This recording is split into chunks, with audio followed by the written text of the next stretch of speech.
अच्छे लोगों की मृत्यु जल्दी क्यों हो जाती है? अच्छे लोगों के साथ बुरा क्यों होता है? अच्छे लोग अपने पाप का फल जल्दी ही काट लेते हैं और इस वीडियो के अंत में भगवान श्री कृष्ण के द्वारा एक बताई गई बहुत ही अच्छी कहानी का भी वर्णन किया गया है। मित्रों, यह एक सवाल है कि अच्छे लोगों की मृत्यु जल्दी क्यों हो जाती है। अक्सर यह देखा जाता है कि अच्छे से और धर्म से चलने वाले लोगों की मृत्यु अक्सर जल्दी ही हो जाती है। शास्त्रों में तो बताया गया है कि गलियों में लोगों की उम्र 30 साल ही रह जाएंगी और कलयुग का अंत होते होते आपने यह भी सुना होगा कि भगवान अच्छे लोगों को जल्दी बुला लेते हैं। नमस्कार मित्रों, एक बार फिर स्वागत है आपका हमारे YouTube चैनल की बहुत ही ज्ञानवर्धक वीडियो में। दोस्तों, आप लोगों से एक रिक्वेस्ट है कि यदि आप अभी हमारे YouTube चैनल को सब्सक्राइब नहीं किया है तो चैनल को सब्सक्राइब करके घंटी बटन को प्रेस कर दे ताकि हमारे चैनल के माध्यम से हराने वाली वीडियो का नोटिफिकेशन सबसे पहले आप तक पहुंचे। तो दोस्तों, देरी न करते हुए वीडियो को शुरू करते हैं। मित्रों, यह फैसला तो भगवान ही करते हैं कि किस की उम्र कितनी है। आप यह कहावत भी जरूर सुनेंगे कि जितनी चाबी भरी राम उतनी ही तमाशा करते हैं। दोस्तों, इस कहावत से साफ हो जाता है कि किसकी मृत्यु कब होती है, यह भगवान ही तय करते हैं। वैसे तो अच्छे लोगों की मौत जल्दी हो जाने के पीछे कई कारण होते हैं, लेकिन पहले कारण को समझने के लिए आपको यह जानना होगा कि हम जो कुछ भी इस जन्म में करते हैं उसका जवाब हमें ऊपर यमराज को देना होता है। यदि उसका पाप का पलड़ा भारी होता है तो उसे नरक में तपस्या काटनी पड़ती है, और यदि पुण्य का पलड़ा भारी हो तो उसे स्वर्ग का सुख मिलता है। और यही चक्र कई युगों तक चलता रहता है जब तक उसे मोक्ष की प्राप्ति नहीं होगी। इस मृत्युलोक में हर कोई अपने छोटे से कम के लिए आता है। अच्छे लोगों की मृत्यु जल्दी क्यों हो जाती है? कोई आत्मा इंसान बनता है तो कोई जानवर के शरीर में प्रवेश करता है। यह उसके संबंधित कर्मों के आधार पर ही तय होता है। इसके अलावा उनके जन्म देने वाली माता पिता के संस्कार भी उनके अंदर आते हैं। इसके बाद बोझ को कम करेगा उसके होश से उसे पुण्यात्मा या फिर दुरात्मा कहा जाता है। अब यही पुण्य आपकी मृत्यु की तारीख को भी बदल देते हैं। जिस तरह से एक जज जेल में रहने वाले कैदी के व्यवहार को देखकर उसकी सजा कम कर देता है, ठीक उसी तरह भगवान भी देखते हैं कि इंसान मौत में जाने के बाद अच्छा काम कर रहा है और उसे अपने किए की सजा मिली है। और जब उन्हें लगता है कि अब उसे मृत्यु लोक में नहीं रहना चाहिए तब वह उसे बुला रहे हैं। अच्छे लोग अपने पाप का फल जल्दी ही काट लेते हैं। भगवान के विधान के अनुसार प्रत्येक व्यक्ति को केवल इतना ही दंड दिया जाना चाहिए जितना कि पाप किया जाता है। अब क्योंकि अच्छे लोगों के बाद कर्म बुरे लोगों के पाप कर्मों की तुलना में अधिक होते हैं, इसलिए अच्छे लोग अपने पापों का फल जल्दी ही कम लेते हैं। हिंदू धर्म की मान्यता है कि भगवान हर अच्छे व्यक्ति को किसी न किसी उद्देश्य के साथ मृत्युलोक में मान्यता देते हैं और भगवान का अपना अवतार लक्ष्यों में शामिल होता है। इसीलिए जब वह उद्देश्य जल्दी हो जाते हैं तब भगवान उन्हें वापस बुला लेते हैं। अच्छे लोगों की मौत उनके अच्छे कर्मों पर ही लगातार करती है। इसके अलावा आपको यह भी बता है कि जो लोग यह कहते हैं कि मरने के बाद इंसान खाली हाथ ज्यादा हैं, उन्हें जान लेना चाहिए कि चीजें ऐसी हैं जो मरने के बाद भी उनके साथ जाती हैं। एक है विशिष्ट कर्म, दूसरा है समृद्धि और दूसरा है जागरण। इसीलिए अब आप इसी से ये मत कहना कि आप खाली हाथ आए थे और खाली हाथ छोड़ देंगे। मानव जीवन का उद्देश्य इसकी वजह है मनुष्य में सभ्य एवं असत्य का विवेकी हमारी बुद्धि का होना। लेकिन इस धरती पर हम दुनियादारी के चक्र में कुछ इस तरह फंस जाते हैं कि हमारी बौद्धिक सीमा में ही सिमटकर रह जाती है। हम सब कुछ अंतर्निहित सुखों को ही मानक सब कुछ मानते हैं। यही गलती हम कर जाते हैं, क्योंकि इसके बावजूद कोई भी व्यक्ति यह दावा नहीं करता कि वह पूरी तरह से सुखी है। सच्चाई यह है कि हमें सामान्य मानव जीवन के उद्देश्य का पर्दाफाश करने के लिए निरंतर प्रयास करते रहना चाहिए। यह सच है कि आपके और आपके परिवार के भरण पोषण की जिम्मेदारी हमारी है और हमें इसे हर हाल में निभाना चाहिए। लेकिन क्या आप यह समझ पाते हैं कि आप कितने दिनों तक या कितने सालों तक इस जगत में बने रहते हैं और आपकी मंजिल बन जाती है? तो इन कार्ड के उत्तर में ज्यादातर लोग यही कहते हैं कि पता नहीं, ऐसे लोग बड़े ही अजीब होते हैं। वह यात्रा तो कर रहे हैं पर यात्रा के संबंध में उन्हें कुछ जानकारी नहीं होती। क्या आपने कभी एकांत में यह सोचा है कि आपका यह मानव जीवन क्यों मिला है? तो दोस्तों, महाभारत में युधिष्ठिर महाराज के एक प्रश्न के उत्तर में भीष्म पितामह ने कहा था कि किसी से बढ़कर कोई भी जीव नहीं है। आपको यह जानकर आश्चर्य होगा कि 84 लाख योनियों के बाद हम मनुष्य जीवन से मिलते हैं और संसार के सभी प्राणियों में मनुष्य ही सबसे श्रेष्ठ है। मित्रों, धर्म कोई सा भी क्यों न हो, हर किसी में यही बताया गया है कि जिसने इस धरती पर जन्म लिया है उसकी मृत्यु निश्चित है।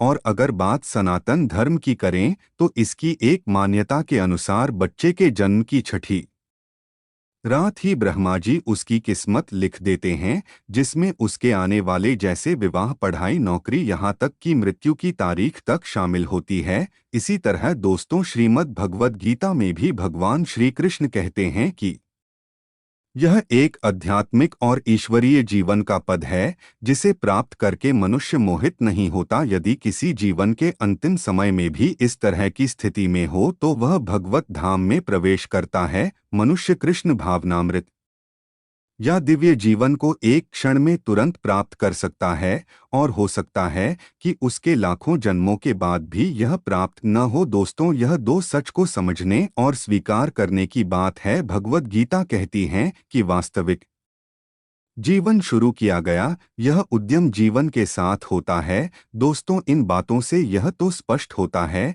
कि हम सभी एक निश्चित समय के लिए पृथ्वी पर रहने वाले सभी लोग आते हैं और कुछ विशेष कर्मों को करने के लिए आते हैं। जब हमारे कर्म पूरे हो जाते हैं और इस जीवन के लक्ष्य प्राप्त हो जाते हैं, दो प्रभु हमें लोग में एक सहज स्थान प्रदान करते हैं। भगवान कृष्ण और अन्य कहते हैं कि वास्तविक जीवन तब शुरू होता है जब यह भौतिक जीवन समाप्त हो जाता है। मित्रों, जो लोग सदाचारी होते हैं और जीवन में अच्छे कर्म के होते हैं वे वास्तव में विशेष होते हैं। जब उनकी मृत्यु का समय निश्चित हो जाता है तो दोस्तों, वे इस दुनिया को कर आगे की यात्रा जारी रखें। अच्छे लोगों के साथ बुरा क्यों होता है? मित्रों, आपने देखा होगा कि पूजा पाठ और धर्म कर्म करने वाले लोगों की जिंदगी बुरे कर्म करने वालों की तुलना में काफी कठिन है। आपने यह निश्चित रूप से सोचा होगा, तो आप इसके रहस्य कथनों को खोलेंगे। आपके पुराणों में वर्णित एक कथा असंख्य है जिसके माध्यम से आप समझेंगे कि प्रत्येक प्राणी को उसके कर्म के अनुसार ही फल मिलता है। अगर कोई अच्छा काम करता है तो उसे अच्छा फल मिलता है और अगर कोई बुरा कर्म करता है तो उसे दुख मिलता है। श्री कृष्ण ने कहा कि एक गांव में दो आदमी काम कर रहे थे। उनमें से एक बड़ा ही धार्मिक था और रोज मंदिर जाता था और भगवान की पूजा करता था, लेकिन दूसरा आदमी नास्तिक था और वह भी रोज मंदिर गया था और वहां से उसने जूते, चप्पल और दाल पती से पैसे चुरा लिए थे। एक दिन उस गांव में बहुत जोर की बारिश हो रही थी और उस समय मंदिर में पुजारी के अलावा और कोई नहीं था। नास्तिक वाला मंदिर गया और उसने तुरंत ही सारा धन चुरा लिया और वहां से चला गया। उसी समय आस्तिक वाला आदमी भी मंदिर गया और भगवान की पूजा करने लगा। उसी समय मंदिर के पुजारी ने उसे देख लिया और उसे ही चोर समझ लिया। गांव के बाकी लोग भी आ गए और बचकर निकल गए। रास्ते में वह एक बार टकराया और घायल हो गया। आस्तिक व्यक्ति को वह व्यक्ति मिला जिसने मंदिर में चोरी की थी। करोड़ों कल्प जाने पर भी पाप कर्म का बिना भोगे नाश नहीं होता। कुछ समय बाद दोनों व्यक्तियों की मृत्यु हो गई और वहां आस्तिक व्यक्ति ने यमराज से पूछा कि उसके साथ ऐसा क्यों हुआ। कुछ नहीं कहा कि जिस दिन तुम पर झूठा आरोप लगाया गया था उस दिन तुम्हारा जीवन समाप्त हो गया था, लेकिन तुम्हारे द्वारा किए गए अच्छे कर्मों के कारण तुम बच गए। यमराज ने कहा कि दूसरी ओर किसी व्यक्ति के भाग्य में एक राजा बनना लिखा था, लेकिन ओके से पाप कर्मों के कारण वह एक मामूली चोर बना रहा। मित्रों, दूसरे और शास्त्रों में यह भी बताया गया है कि करो कल्प अनुमान जाने पर भी पाप कर्म का बिना भोगे नाश नहीं होता। इसलिए जो व्यक्ति पाप करता है वह हो सकता है कि आज खुश हो, लेकिन उसे अपने बाप का फल कभी नहीं तो कभी छोटा नहीं मानता। इसी तरह से एक कहानी यह भी है। यह एक बहुत ही ज्यादा पापी व्यक्ति एक रास्ते से जा रहा था और वहां बहुत सारा सोना मिल गया। और जब उसी रास्ते से एक अच्छा और धर्मात्मा व्यक्ति जा रहा था जिसे तांता लग गया और वह जोर से जमीन पर गिर गया, वहां के कुछ लोगों ने सोचा कि यह तो बड़ा गलत हो गया और फिर वे दोनों आदमियों का चक्कर ले गए। एक पंडित को दिखाई दिए। पंडित जी ने बताया कि वह जो भी व्यक्ति है उसकी निधि में राजा बना था, लेकिन उसके द्वारा बाप के कारण उसे इतना सोना ही केवल मिल पाया है। दूसरी ओर भले ही किसी भी धर्मात्मा के जीवन का आज आखिरी दिन था, लेकिन उसके द्वारा बच्चे गर्म किए गए क्योंकि उसे केवल एक कांटा ही लगा और वह बच गया। या अच्छे कर्म करके बुरे कर्मों के फल से बचा जा सकता है। शास्त्रों में बताया गया है कि व्यक्ति को अपने अच्छे और बुरे कर्मों के फल अवश्य ही बढ़ने वाले होते हैं। अच्छा कर्म करने से अच्छा फल मिलता है और बुरा कर्म करने से बुरा फल मिलता है। हमें अच्छे और बुरे दोनों कर्मों के फल भोगने वाले हैं। भगवत गीता में भगवान श्री कृष्ण कहते हैं कि कर्म की गति आसान नहीं है। इसका मतलब यह है कि यह फाइल बड़ी मुश्किल है कि हम में से कौन जन से कम करेगा और कौन में हमें उसका फल मिलेगा। हो सकता है जिस पाप के कारण आज आपके साथ बहुत बुरा हुआ कि आपने हजारों जन्म पहले किए हो। इसके अलावा हो सकता है कि आपने कोई पाप अनजाने में किया हो जिसके बारे में आपको कुछ पता ही न हो। क्या धोखे से सबसे नए पाप कर्म का फल मिलता है? कर्म का सिद्धांत अचूक है। यदि आप कोई गलत कर्म करते हैं तो आपको उसका फल अवश्य मिलता है, चाहे आप उसे जानबूझकर या अनजाने में। शास्त्रों में एक बहुत ही अच्छा उदाहरण देखने को मिलता है, जो यह है कि अगर आप अनजाने में छुए तब भी आपका हाथ तो जलेगा ही। शास्त्रों में ऐसी कई कहानियां इसी तरह से होती हैं कि अनजाने में पाप का फल भी लोगों को मिल जाता है। एक कहानी है पांडवों के पिता महाराज पांडु की, जिन्होंने एक हिरण को तीर मार दिया। वे उस समय नहीं जानते थे कि एक ऋषि ने हिरण का रूप धारण किया था और ऋषि ने उन्हें श्राप दिया था, जिसके कारण आगे चलकर उनकी मृत्यु हो गई। शास्त्रों के अनुसार क्षत्रिय राजाओं को शिकार करने की छूट है और हिरण को गिराना कोई पाप नहीं था, लेकिन पांडु यह नहीं जानते थे कि हिरण के रूप में वे एक ऋषि हैं, जिनके कारण वे इतने भयंकर श्राप मिले कि उनकी मृत्यु हो गई। दोस्तों, वीडियो के अंत में लोगों से रिक्वेस्ट ही है कि अगर आपको यह वीडियो ज़रा सा भी अच्छा लगा हो तो मेरे चैनल को सब्सक्राइब, वीडियो को एक लाइक करके कमेंट में जय श्री कृष्ण ज़रूर लिखें। मिलते हैं नए वीडियो के साथ। इसी तरह दोस्तों, श्रीमद् भगवद गीता में भी भगवान श्री कृष्ण कहते हैं कि यह एक आध्यात्मिक और ईश्वरीय जीवन का पद है,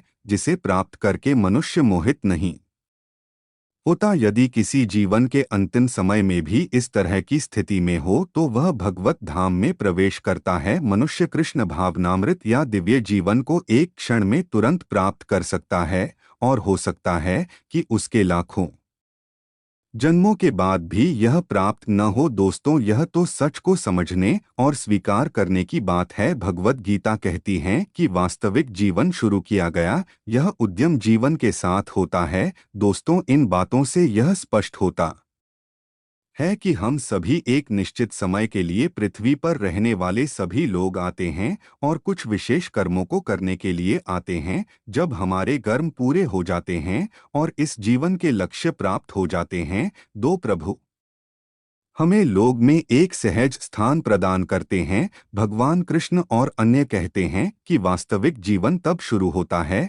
जब यह भौतिक जीवन समाप्त हो जाता है। मित्रों, जो लोग सदाचारी होते हैं और जीवन में अच्छे कर्म किए होते हैं वे वास्तव में विशेष होते हैं।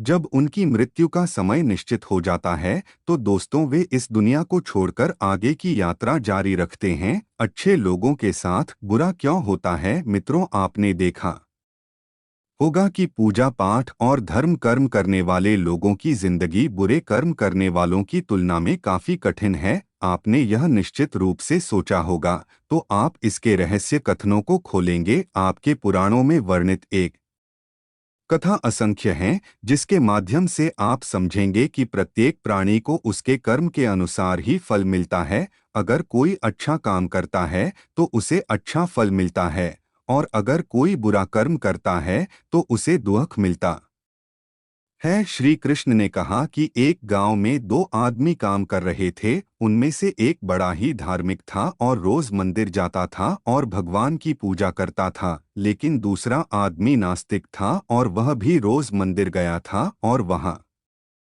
से उसने जूते चप्पल और दाल पती से पैसे चुरा लिए थे। एक दिन उस गांव में बहुत जोर की बारिश हो रही थी और उस समय मंदिर में पुजारी के अलावा और कोई नहीं था। नास्तिक वाला मंदिर गया और उसने तुरंत ही सारा धन चुरा लिया और वहां से चला गया। उसी समय आस्तिक वाला आदमी भी मंदिर गया और भगवान की पूजा करने लगा। उसी समय मंदिर के पुजारी ने उसे देख लिया और उसे ही चोर समझ लिया। गांव के बाकी लोग भी आ गए और बचकर निकल गए।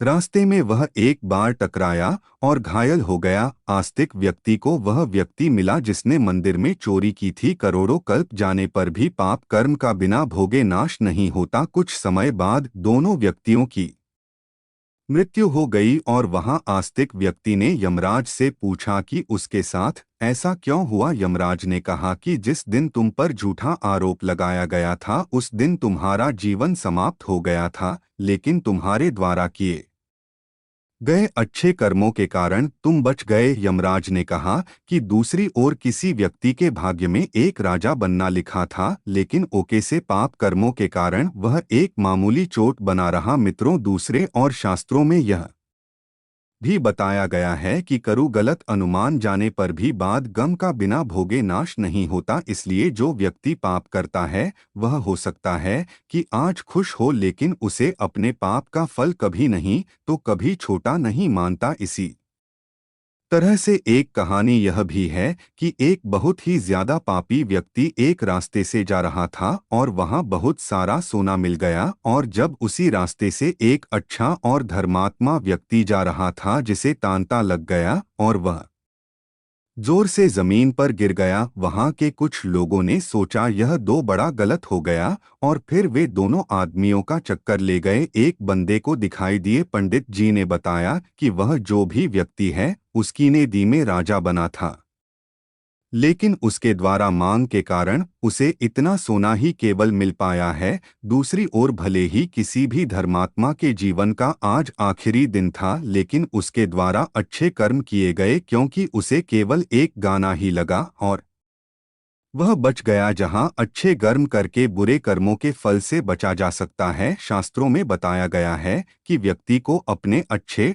और बुरे कर्मों के फल अवश्य ही पढ़ने वाले होते हैं। अच्छा कर्म करने से अच्छा फल मिलता है और बुरा कर्म करने से बुरा फल मिलता है। हमें अच्छे और बुरे दोनों कर्मों के फल भोगने वाले हैं। भगवत गीता में भगवान श्री कृष्ण कहते हैं कि कर्म की गति आसान नहीं है। इसका मतलब यह है कि यह फाइल बड़ी मुश्किल है कि हम में से कौन जंग से कम करेगा और कौन जन्म में हमें उसका फल मिलेगा। हो सकता है जिस पाप के कारण आज आपके साथ बहुत बुरा हुआ कि आपने हजारों जन्म पहले किए हो। इसके अलावा हो सकता है कि आपने कोई पाप अनजाने में किया हो जिसके बारे में आपको कुछ पता ही न हो। क्या धोखे से सबसे नए पाप कर्म का फल मिलता है? कर्म का सिद्धांत अचूक है। यदि आप कोई गलत काम करते हैं तो आपको उसका फल अवश्य मिलता है, चाहे आप उसे जानबूझकर या अनजाने में। शास्त्रों में एक बहुत ही अच्छा उदाहरण देखने को मिलता है, जो यह है